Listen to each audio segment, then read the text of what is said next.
Everyone, welcome to Manya education. पिछली बार हम लोगों ने अपने वीडियो में पढ़ा था आयनिक स्ट्रक्चर्स के बारे में और हम लोगों ने स्टडी किया था सोडियम क्लोराइड का आयनिक स्ट्रक्चर। जितने भी आयनिक कंपाउंड्स हैं उन सब की फॉर्मेशन को स्टडी करने के लिए खास तरह के स्ट्रक्चर्स असाइन किए गए हैं जिसको बोला जाता है लुईस डॉट स्ट्रक्चर। तो आइए अब हम देखते हैं कि क्या होते हैं।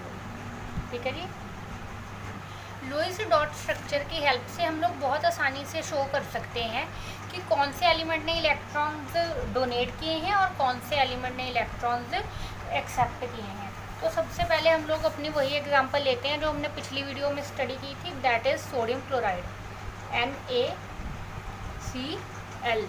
ठीक है जी, आप लोगों को याद होगा कि जो सोडियम है, सोडियम का एटॉमिक नंबर है 11। ठीक है जी, सोडियम का एटॉमिक नंबर है 11। तो सबसे पहले सोडियम की हम लोग ऐसे ही इलेक्ट्रॉनिक कन्फिग्रेशन लिख लेते हैं एक बार दोबारा। सोडियम की इलेक्ट्रॉनिक कन्फिग्रेशन है 2 फर्स्ट ऑर्बिटल में, 8 सेकेंड ऑर्बिटल में and then 1 in the third orbital. Okay जी, और अब हमारा ये जो सोडियम है इसके पास एक एक्स्ट्रा इलेक्ट्रॉन है। ठीक है जी, और उसको डोनेट करके इसके ऊपर आ जाएगा ओवरऑल पॉजिटिव चार्ज और इस समय इसके पास होंगे 10 इलेक्ट्रॉन्स। तो ये जो हमारा स्ट्रक्चर है, देखिए जो पॉजिटिवली चार्ज्ड पार्टिकल्स होते हैं उनको बोला जाता है कटायन है। ये एक कटायन है। इसी तरह हम लोग क्लोरीन का देख लेते हैं। अब देखिए जो हमारे पास क्लोरीन थी, क्लोरीन का एटॉमिक नंबर था, आप लोगों को याद होना चाहिए 17। ठीक है जी, और उसको एक इलेक्ट्रॉन की ज़रूरत थी स्टेबल होने के लिए। क्लोरीन का एटॉमिक नंबर 17 था, सिर्फ और सिर्फ एक इलेक्ट्रॉन मिल जाने से उसने स्टेबल हो जाना था। तो अब देखिए क्लोरीन को एक इलेक्ट्रॉन मिलेगा, क्लोरीन को एक इलेक्ट्रॉन मिलेगा जिससे वो बन जाएगी स्टेबल, उसका आउटर शेल हो जाएगा फुल्ली फिल्ड। ठीक है जी, फर्स्ट शेल में 2 इलेक्ट्रॉन्स, सेकंड शेल में 8 इलेक्ट्रॉन्स, इसके थर्ड शेल में 7 थे, इसको एक चाहिए था, ये एक इसको मिल गया सोडियम से, तो ये बन गई स्टेबल 2 8 8। ठीक है जी, और ये बन गया हमारा अनायन। ठीक है जी, नेगेटिवली चार्ज जो पार्टिकल होता है उसको बोला जाता है अनायन। तो इस स्ट्रक्चर में NaCl में सोडियम कटायन है और क्लोरीन अनायन है। ठीक है जी, तो अब देखिए जो लुईस डॉट स्ट्रक्चर होता है इसमें किसी भी एलिमेंट के जो वैलेंस शेल के इलेक्ट्रॉन्स होते हैं वो हम लोग ड्रॉ करते हैं। ठीक है जी, जैसे सोडियम है, ठीक है, सोडियम लिया। अब सोडियम के वैलेंस शेल में कितने इलेक्ट्रॉन्स थे? 1, तो ये हमने यहाँ पे ड्रॉ कर लिया। इसको हमने किसके साथ ऐड किया, रिएक्ट कराया क्लोरीन के साथ। क्लोरीन के जो आफ्टर शेल था उसमें कितने इलेक्ट्रॉन थे? 7, तो उसको भी हम लोग ड्रॉ करते हैं। क्लोरीन के इलेक्ट्रॉन्स को अलग दिखाने के लिए अलग शेप में ड्रॉ कर देते हैं। ठीक है जी,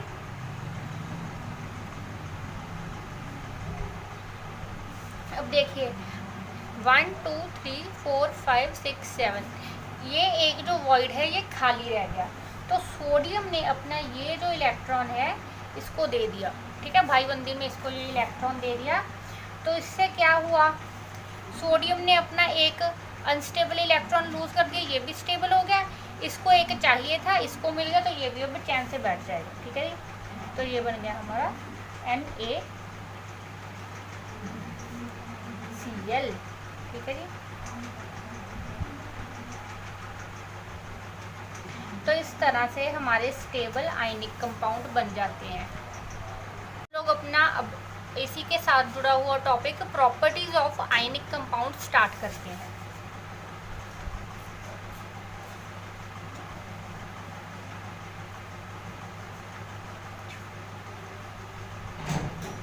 देखिए प्रॉपर्टीज किसी भी कंपाउंड की स्टडी करनी बहुत ज़रूरी है, जैसे हम लोगों ने मेटल्स और नॉन मेटल्स की स्टडी की थी। अब ये जो आयनिक कंपाउंड है, ठीक है जी, सबसे पहले हम लोग बात कर लेते हैं इनकी फिजिकल स्टेट की। फिजिकल स्टेट की आमतौर पर ये हम लोगों को कैसे देखने को मिलते हैं, कंपाउंड होते हैं वो ज़्यादातर सॉलिड होते हैं। ठीक है जी, हार्ड होते हैं। क्यों? क्योंकि इनमें बहुत स्ट्रॉन्ग इलेक्ट्रोस्टैटिक फोर्सेस होती हैं। ठीक है जी। ये जो आयनिक कंपाउंड है, जैसे हमारा सॉल्ट है, सॉलिड होते हैं, बहुत हार्ड होते हैं और ब्रिटल होते हैं। ब्रिटल का मतलब क्या है? अगर प्रेशर डाला जाए इन पे तो ये टूट सकते हैं आसानी से। ऐसा क्यों? क्योंकि इनमें जो फोर्स ऑफ अट्रैक्शन होती है, जो कि एक पॉजिटिव और नेगेटिव पार्टिकल को एक दूसरे से जोड़ के रखती है, वो बहुत स्ट्रांग होती है। ठीक है जी। These are strong, hard and brittle है। उसके बाद आ जाते हैं इनके मेल्टिंग पॉइंट और बॉइलिंग पॉइंट। जो इनके मेल्टिंग और बॉइलिंग पॉइंट है वो भी काफ़ी हाई है। ऐसा क्यों? क्योंकि इनकी जो अट्रैक्शन है आपस में पॉजिटिव और नेगेटिव पार्टिकल की बहुत स्ट्रांग है। इनमें इलेक्ट्रोस्टैटिक फोर्सेस ऑफ अट्रैक्शन है। ये जो इलेक्ट्रोस्टैटिक फोर्सेस हैं बहुत स्ट्रांग होती हैं और बहुत हाई एनर्जी चाहिए इनको ब्रेक करने के लिए। ठीक है, high energy is needed to break the bonds between ionic compound.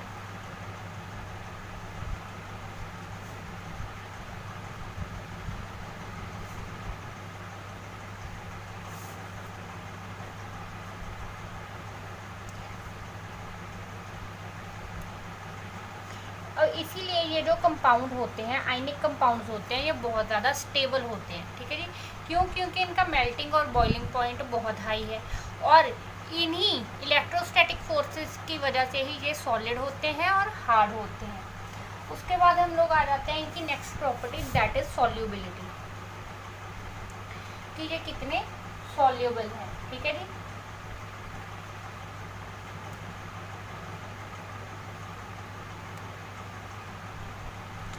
अब क्या है कि ये आयनिक कंपाउंड है, बेसिकली चार्ज्ड पार्टिकल है इनमें दो, एक पॉजिटिव और नेगेटिव पोलर ये जो है। ठीक है, ऐसे कंपाउंड्स जिनमें एक पॉजिटिवली चार्ज्ड पार्टिकल हो, एक नेगेटिवली चार्ज्ड पार्टिकल हो, उनको पोलर कंपाउंड भी बोल देते हैं। ठीक है जी, इनको पोलर कंपाउंड भी बोला जाता है। तो इसी वजह से ये जो आयनिक कंपाउंड्स हैं ये पोलर सॉल्वेंट्स में तो डिज़ोल्व हो सकते हैं, जैसे कि वाटर। अब वाटर कैसे पोलर हुआ? क्योंकि वाटर में भी जो हाइड्रोजन है वो पॉजिटिवली चार्ज्ड पार्टिकल है और जो ऑक्सीजन है वो नेगेटिवली चार्ज्ड पार्टिकल है। ठीक है, इसीलिए ये जो आयनिक कंपाउंड्स होते हैं पोलर सॉल्वेंट्स में सॉल्यूबल है और पेट्रोल, केरोसिन, इस तरह के जो सॉल्वेंट्स हैं उनमें ये सॉल्यूबल नहीं है। Soluble in polar solvents. Example हमारा वाटर। ठीक है जी। अब उसके बाद इन लोगों की नेक्स्ट प्रॉपर्टी आ जाती है कंडक्टिविटी।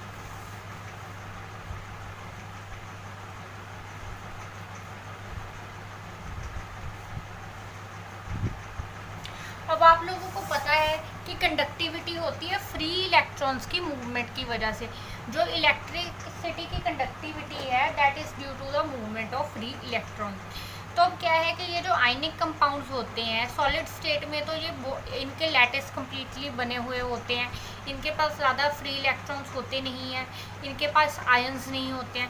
लेकिन जब ये वाटर में सॉल्यूबल हो जाए, ठीक है जी, वाटर में इनका सोल्यूशन बन जाए तो इनके पास काफ़ी सारे फ्री आयंस होते हैं। ठीक है जी, जिनकी हेल्प से ये इलेक्ट्रिसिटी कंडक्ट कर सकते हैं। इस वजह से दीज आर गुड कंडक्टर्स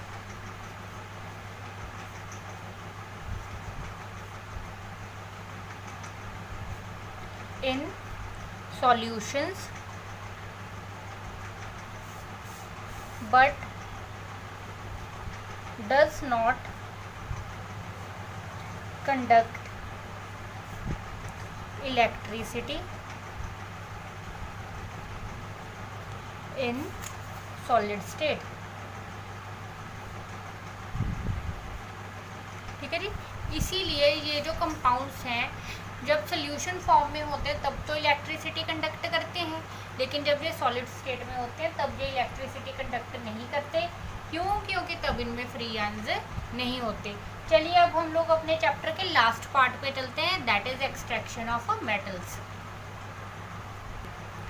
ये हमारे चैप्टर का लास्ट टॉपिक है, एक्सट्रैक्शन ऑफ अ मेटल। देखिए असल में होता क्या है कि जो मेटल्स हैं, ठीक है, जो मेटल्स हैं वो हम लोगों को अर्थ के क्रस्ट में मिलते हैं, ठीक है जी। Metals are present in earth crust, और सी वाटर में भी हमें मेटल्स या एलिमेंट मिल जाते हैं, ठीक है। जैसे कि सोडियम क्लोराइड हो गया, मैग्नीशियम क्लोराइड हो गया, ये हमें सी वाटर में भी मिल जाते हैं। अब क्या है कि जो एलिमेंट्स या कंपाउंड अर्थ क्रस्ट में हमें नेचुरली मिलते हैं उनको बोला जाता है मिनरल्स, ठीक है जी। वो कंपाउंड्स जो हम लोगों को नेचुरली अर्थ क्रस्ट में मिल जाते हैं उनको बोला जाता है mineral. Naturally found in earth crust, ठीक है जी। ये जो मिनरल्स हैं ये एलिमेंटल फॉर्म में नहीं होते, इनके साथ और भी एलिमेंट्स कई बार मिक्स हुए होते हैं या कई कुछ इम्प्योरिटीज़ आ जाती हैं, ठीक है। तो अर्थ क्रस्ट में ऐसे कंपाउंड्स मिलने, ऐसे मिनरल मिलने जिसमें से कोई एक एलिमेंट हम लोग प्रॉफिटेबली एक्सट्रैक्ट कर सकें तो उसको बोला जाता है और क्या है, और एक ऐसा मिनरल है जिसमें से कोई एक पर्टिकुलर जो एलिमेंट है उसको हम लोग एक्सट्रैक्ट कर सके। Mineral from which a metal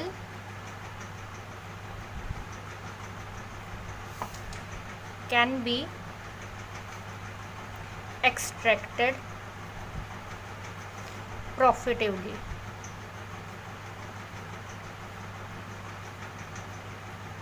ठीक है जी। तो उसको बोला जाता है और। उसके अलावा बहुत सारे जो हैं इम्प्योरिटीज़ इनमें प्रेजेंट होती हैं इन मिनरल्स में, तो उसको बोला जाता है गैंग, ठीक है। जो इम्प्योरिटीज़ प्रेजेंट होती हैं इन मिनरल्स में उसको बोला जाता है गैंग। जितने भी एलिमेंट हैं वो उनकी रिएक्टिविटी के बेसिस पे एक्सट्रैक्ट किए जाते हैं, ठीक है। आप लोगों को ये याद रखना है, elements are extracted depending upon their reactivity, ठीक है जी। रिएक्टिविटी के अकॉर्डिंगली जो एलिमेंट्स हैं उनको एक्सट्रैक्ट किया जाता है। ऐसा क्यों? क्योंकि जो एलिमेंट लीस्ट रिएक्टिव है, ठीक है, जो एलिमेंट लीस्ट रिएक्टिव है जैसे कि कॉपर हो गया, गोल्ड हो गया, सिल्वर हो गया, वो तो हम लोगों को फ्री स्टेट में मिल जाते हैं अर्थ क्रस्ट में। क्यों? क्योंकि वो किसी चीज़ से रिएक्ट ही नहीं करते। और जो हाईली रिएक्टिव एलिमेंट्स हैं वो कभी भी फ्री स्टेट में मिल ही नहीं सकते, जैसे सोडियम हो गया, पोटेशियम हो गया, कैल्शियम, एल्यूमिनियम हो गया। जो मिडल रिएक्टिविटी के एलिमेंट्स हैं, ठीक है, आपने याद रखना है, जो मिडल रिएक्टिविटी के एलिमेंट्स हैं वो हम लोगों को ऑक्साइड, कार्बोनेट या सल्फाइड्स की फॉर्म में मिल जाते हैं, ठीक है जी। आप लोगों के लिए एक बार बता देते हैं।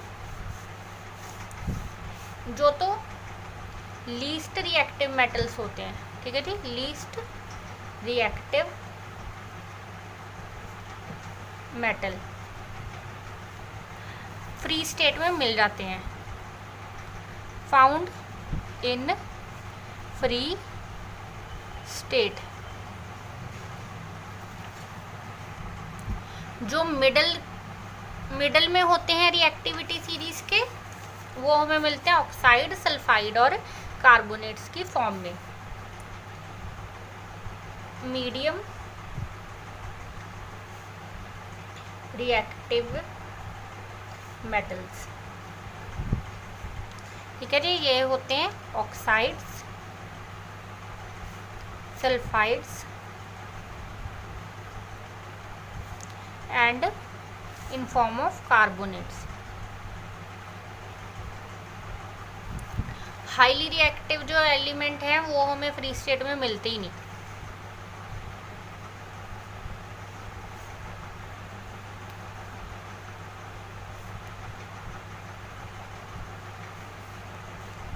Never found in free state.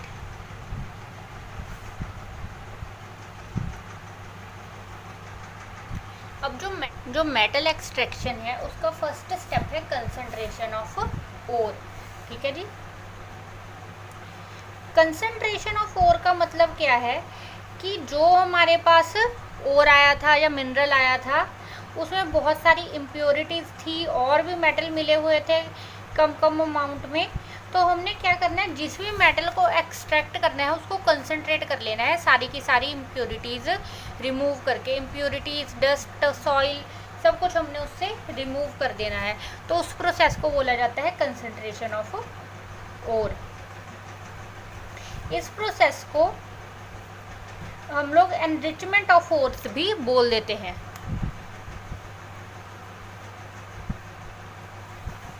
जो कंसंट्रेशन ऑफ ओर है इसके बहुत सारे फिजिकल प्रोसेस हैं, जैसे कि gravity separation, froth flotation process etcetera. उसके अलावा जो हम लोगों का सेकंड स्टेप है वो है conversion of metal ores into oxide. ठीक है जी। ऑक्साइड से मेटल एक्सट्रैक्ट करना बहुत इजी है, इसीलिए क्या करते हैं कि सारे के सारे जो ओर्स हैं उनको हम लोग ऑक्साइड्स में कन्वर्ट कर लेते हैं। ठीक है जी। Conversion of metal ores into oxides. और बहुत सारे जो ओर्स हैं या मिनरल्स हैं वो हम लोगों को ऑक्साइड की फॉर्म में मिलते हैं, क्यों? क्योंकि जो ऑक्सीजन है बहुत अबंडेंट है अर्थ के एटमॉस्फेयर में। हम लोगों का सेकंड स्टेप कि जितनी भी मेटल ओर्स मिली, चाहे वो सल्फाइड हो या कार्बोनेट है, हमने उनको ऑक्साइड्स में कन्वर्ट कर लिया। अब क्या है कि ऑक्साइड में कन्वर्ट करने के इसको दो तरीके हैं। ठीक है जी। दो तरीके से हम लोग ये कन्वर्जन कर सकते हैं। The first one is roasting and the second is calcination. Roasting and calcination जो है दोनों ही इस्तेमाल की जाती हैं सल्फाइड और कार्बोनेट ओर्स के लिए।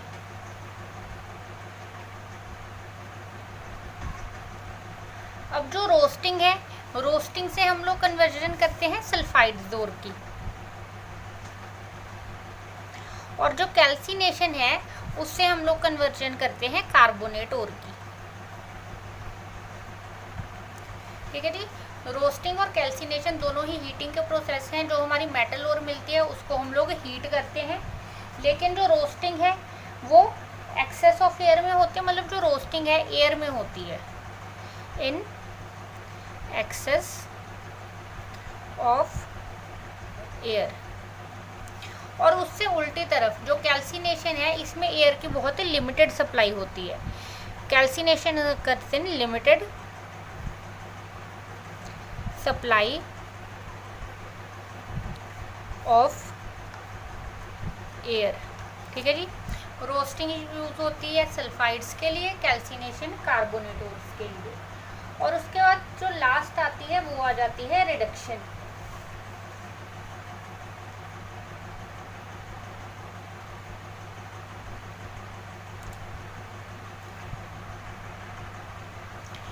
जो रिडक्शन है इसमें क्या होता है कि जो हमारे पास ऑक्साइड आ गया, ठीक है जी, जो हमारे पास मेटल ऑक्साइड आ गया